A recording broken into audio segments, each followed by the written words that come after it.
Sanchifan. The poker game happening at the Four Deuces Club over on South Wabash Avenue was strictly by invitation.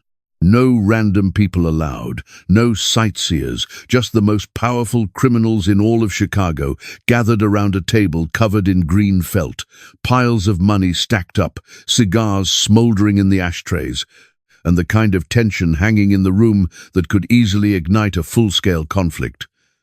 This was November 12th, 1925. Sitting at that table were 5 individuals. Al Capone, 26 years of age and climbing fast through Chicago's criminal hierarchy. Jake Guzik, the man who handled Capone's finances and managed his money. Ralph Capone, Al's elder brother. And 2 guests who'd traveled in from New York, Jeppy Joe, the boss Masseria, along with his second-in-command, a fellow by the name of Salvatore Maranzano. The game had been running for 3 hours straight. Capone had won roughly $800. Masseria had dropped $1,200 and was growing more and more frustrated. Not over the actual cash, mind you.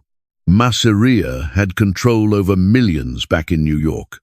But losing to Al Capone bothered him deeply, this Brooklyn kid who'd only been controlling Chicago for a handful of years. At 11:30 in the evening, after dropping yet another hand to Capone, Masseria slammed his cards down on the table. "This game is rigged," he declared. The entire table fell into silence. Every set of eyes locked onto Masseria. "Excuse me?" Capone responded, his voice calm. "You heard what I said. The game is rigged. You're dealing from the bottom of the deck. You're a cheater." Capone placed his cards down with deliberate care. "Joe, we're playing with your deck. The one you personally brought from New York. You shuffled it with your own hands. How exactly am I cheating using your own cards? I don't have the answer to that, but you are cheating. Nobody has luck running this good. It isn't about luck. This is poker. You're making poor bets, playing your tells way too obviously. I'm reading you perfectly and making intelligent plays." Masseria pushed back from the table abruptly, his chair scraping harshly against the wooden floor. "You saying I'm an idiot? You telling me I don't understand poker? I'm saying you're currently losing. That's not the same as being stupid." Masseria moved around the table until he stood right behind Capone's chair, leaning down close enough to speak directly into his ear. "Let me explain something to you. Brooklyn boy, you think just because you're running Chicago at the moment, because you've got some operations functioning, that makes you somebody important? But you're nobody. You're nothing more than some punk kid that Johnny Torrio left running things because he took a bullet and ran away terrified. In New York, you wouldn't survive 7 days." Capone's jaw clenched tight. His fingers gripped the table's edge hard, but he didn't turn his head, didn't rise from his seat, simply sat there, absorbing the insult. "You know what your real problem is?" Masseria kept going. "You have 0 respect. You don't comprehend tradition. You don't know the proper way things should operate. You're just some overweight kid from Brooklyn pretending to be a gangster, and eventually, somebody's going to put you back in your place." Everyone seated at that table had frozen completely, watching to see Capone's reaction, wondering if he'd lose his temper, whether bloodshed was about to break out. But Capone did something nobody expected. He rose slowly to his feet, turned around to face Masseria directly, and broke into a smile. "You're completely right, Joe. I'm still just a kid, still learning the ropes, still working things out. I apologize if I've demonstrated any disrespect. That absolutely wasn't what I intended." Masseria appeared taken aback. He'd been anticipating fury, expecting confrontation. Instead, here was Capone offering an apology. "This game is finished," Masseria declared. "I'm exhausted. We're departing." Masseria and Maranzano gathered their coats and walked out. The instant that door shut behind them, Ralph Capone turned toward his brother. "Why did you allow him to speak to you that way? You should have." "Shut your mouth, Al," he said quietly. "Just be quiet." This is the account of what transpired after Jeppe Masseria publicly humiliated Al Capone in front of his own crew. The account of why Capone remained silent that evening rather than striking back right away, and the account of how, across the following 6 years, Capone methodically dismantled Masseria's empire, ended his existence, and transformed that humiliation into the driving force that made him America's most powerful gangster. To grasp why Masseria's insult wounded so profoundly, you have to understand Al Capone's situation in November of 1925. Capone had only been controlling Chicago for approximately 1 year. His mentor, Johnny Torrio, had taken bullets in an assassination attempt back in January 1925. Torrio pulled through but retired immediately, turning over his complete criminal empire to Capone, then relocating back to Italy. "It belongs to you now, Al," Torrio had told him. "I'm finished. This lifestyle nearly ended my life. I'm escaping while I still can." So there he was, at 26 years old, Capone inheriting command of Chicago's entire bootlegging operation, gambling networks and prostitution rings, operations, generating millions of dollars every year. It made him powerful in an instant, but it also painted a target on his back. The other Chicago gangs, especially the Irish North Side Gang, headed by Dean O'Banion and later by Bugs Moran, were continuously testing Capone, pushing against his territories, initiating conflicts. Capone found himself fighting wars simply to maintain what Torrio had handed over to him. Within this framework, respect carried enormous weight. The way other criminals viewed you determined whether they would challenge your authority or leave you be. And getting publicly humiliated, being called a punk kid, being told you amounted to nothing, being dismissed as someone who couldn't last a week in New York, that obliterated respect, especially when the insult originated from Jeppe Masseria. Masseria ranked among New York's most powerful mob leaders. He commanded significant chunks of Manhattan's criminal landscape. He'd been operating in this world since the early 1900s, over 2 decades of experience behind him. He was old school, traditional in his thinking, a believer in the Sicilian methods of conducting business, and he just labeled Capone a nobody, right there in Capone's own establishment, right in front of Capone's own soldiers. The instinctive response would have been instant violence. The majority of mob leaders would have drawn a weapon right then and there, would have put bullets in Masseria, or at minimum made threats, would have defended their honor through brute force. But Capone chose a different path. He offered an apology, maintained his smile, allowed Masseria to leave the building. His men stood there confused. His brother Ralph was furious. But Capone had formulated a plan. Following Masseria's departure, Capone assembled his inner circle for a meeting. In attendance were Ralph Capone, Jake Guzik, Frank Nitti, and Tony Accardo, the individuals who operated Chicago's criminal activities under Capone's command. "What in the hell was that performance?" Ralph demanded to know. "You allowed that New York bastard to disrespect you inside your own territory. You should have put a bullet in him." And "Triggered a war with New York," Capone responded. "Masseria controls half of Manhattan. He maintains connections with every Italian family along the East Coast. We shoot him, his people descend on us. We'd be waging wars on multiple battlefields simultaneously. The Irish right here in Chicago, the Italians flooding in from New York. We'd be crushed. So we just accept it? Let him call you a punk? No, we don't simply accept it. But we don't respond with emotion. We respond with strategy." Capone walked over to a wall where a United States map hung pinned, pointing toward New York. Masseria believes he's untouchable because he runs New York. But the man has enemies there. Other leaders who resent his authority, individuals who'd celebrate seeing him knocked off his pedestal. What if we provided assistance to those enemies? How would we do that? Jake Guzik questioned. Information, financial backing, resources. We identify who Masseria's competitors are in New York. We support them behind the scenes. We help them accumulate power until they're capable of challenging Masseria head-on. We turn his own city into his opposition. That process could consume years, Nitti pointed out.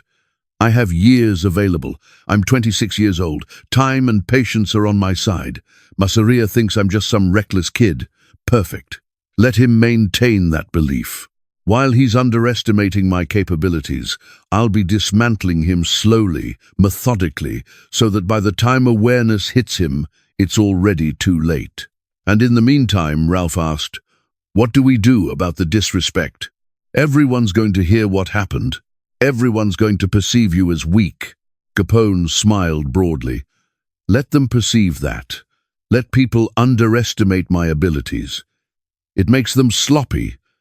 Masseria just committed the fatal error of his entire life. He insulted me publicly, then walked away, assuming I would do absolutely nothing. That's the breed of arrogance that gets people eliminated. We're going to weaponize it against him. Across the following 6 months, Capone's organization executed extensive intelligence, gathering into New York's mob hierarchy. They pinpointed Masseria's adversaries. Salvatore Marenzano, ironically enough, the identical individual who'd sat at the poker game alongside Masseria. Marenzano held the position of Masseria's underboss, but privately harbored resentment about serving beneath him. Marenzano favored a more traditional Sicilian organizational structure. He viewed Masseria as too Americanized, too vulgar, insufficiently respectful of old-world customs. Lucky Luciano, a rising star within Masseria's organization. Luciano possessed intelligence, ambition, and frustration with Masseria's antiquated methods. Luciano wanted to bring organized crime into the modern era, collaborate with different ethnic groups, prioritize business over ethnic allegiance, construct something more enduring. Additional families, multiple smaller Brooklyn and Bronx operations that Masseria had been squeezing. These groups paid tribute to Masseria but despised his dominance. Capone recognized an opening. Masseria's authority rested on intimidation and tradition. But enemies surrounded him everywhere. People who would back anyone willing to challenge him. During May of 1926, Capone dispatched an emissary to New York, a trusted associate named Charlie Fischetti. Charlie's assignment was straightforward. Establish contact with Salvatore Marenzano. Gauge his receptiveness. Determine if he'd have interest in forming an alliance with Chicago. Charlie Fischetti arranged a meeting with Salvatore Marenzano at a restaurant in the Bronx. They conversed cautiously. Both men understood this conversation carried significant danger. If Masseria discovered his underboss was conducting meetings with Capone's representatives, there would be severe repercussions. Mr. Capone requested that I extend his regards, Charlie stated. He wanted me to convey that he respects you, that he believes you're the caliber of leader the New York families require. Capone respects me? Marenzano responded with skepticism. The last time I encountered Capone, my boss was labeling him a punk kid. Capone didn't exactly defend himself. He was exercising strategic thinking. He understood that initiating a confrontation right there would achieve nothing. But that doesn't mean he's forgotten the incident or granted forgiveness. So what's Capone's objective? He wants to provide assistance to you. He's aware you're dissatisfied working beneath Masseria. He knows you believe you could manage operations more effectively. He's offering his support. What form of support? Money, weaponry, intelligence. Whatever you require to construct your own power foundation, to challenge Masseria when the timing becomes appropriate. Marenzano sat in silence for an extended moment. Why would Capone assist me? What benefit does he extract from this arrangement? Revenge, combined with gaining an ally. Capone doesn't forget insults. Masseria humiliated him. Capone wants Masseria eliminated, but he can't accomplish it personally. That would ignite a war between Chicago and New York. But if somebody inside New York removes Masseria, that's a different scenario entirely. That's internal political maneuvering. Chicago remains publicly uninvolved, but provides private assistance to you. And what does Capone expect in exchange? Friendship, collaborative cooperation. When you're running New York, Capone desires a positive working relationship, wants to cooperate rather than compete. wants peace and mutual prosperity for both cities. Maranzano contemplated the offer carefully. The proposition held appeal. He genuinely believed he could govern New York more effectively than Masseria, and possessing Chicago's backing, their financial resources, their supplies, would make challenging Masseria significantly easier. "I'll give it thought," Maranzano said. "But relay this message to Capone. If I proceed with this, if I make my move against Masseria, I'm executing it for New York's benefit, not for Chicago's satisfaction, not for personal revenge, but for the future of our entire organization. Is that understood?" Understood completely. The alliance formed quietly, carefully, with both parties recognizing this represented a long-term strategy, not immediate action. Throughout the next 4 years, from 1926 to 1930, Al Capone delivered extensive support to Salvatore Maranzano's faction in New York. Financial backing. Capone transferred approximately $500,000 to Maranzano across those 4 years. These funds were utilized to recruit soldiers, purchase weapons, pay off police officers, and construct infrastructure. In 2024 dollars, that's roughly $8.8 million. Weaponry. Chicago supplied New York with Thompson's submachine guns, the Tommy guns that became those era's iconic weapons. These firearms provided Maranzano's forces with superior firepower. Intelligence gathering. Capone's organization collected information regarding Masseria's operations, locations where he stored cash, which police officers he'd corrupted, which politicians he controlled. This intelligence flowed directly to Maranzano. Strategic consultation. Capone personally met with Maranzano on 3 separate occasions during this time frame, always in secret, always in neutral territories like Detroit or Cleveland.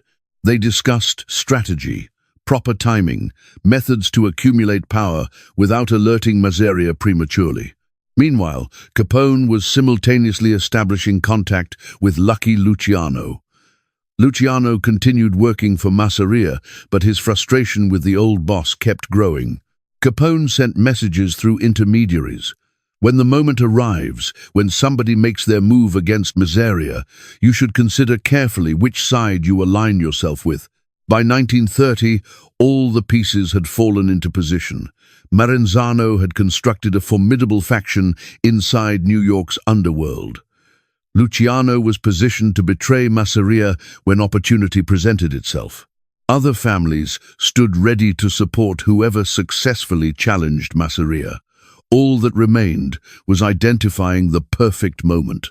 In 1930, tensions between Masseria and Maranzano erupted into open combat.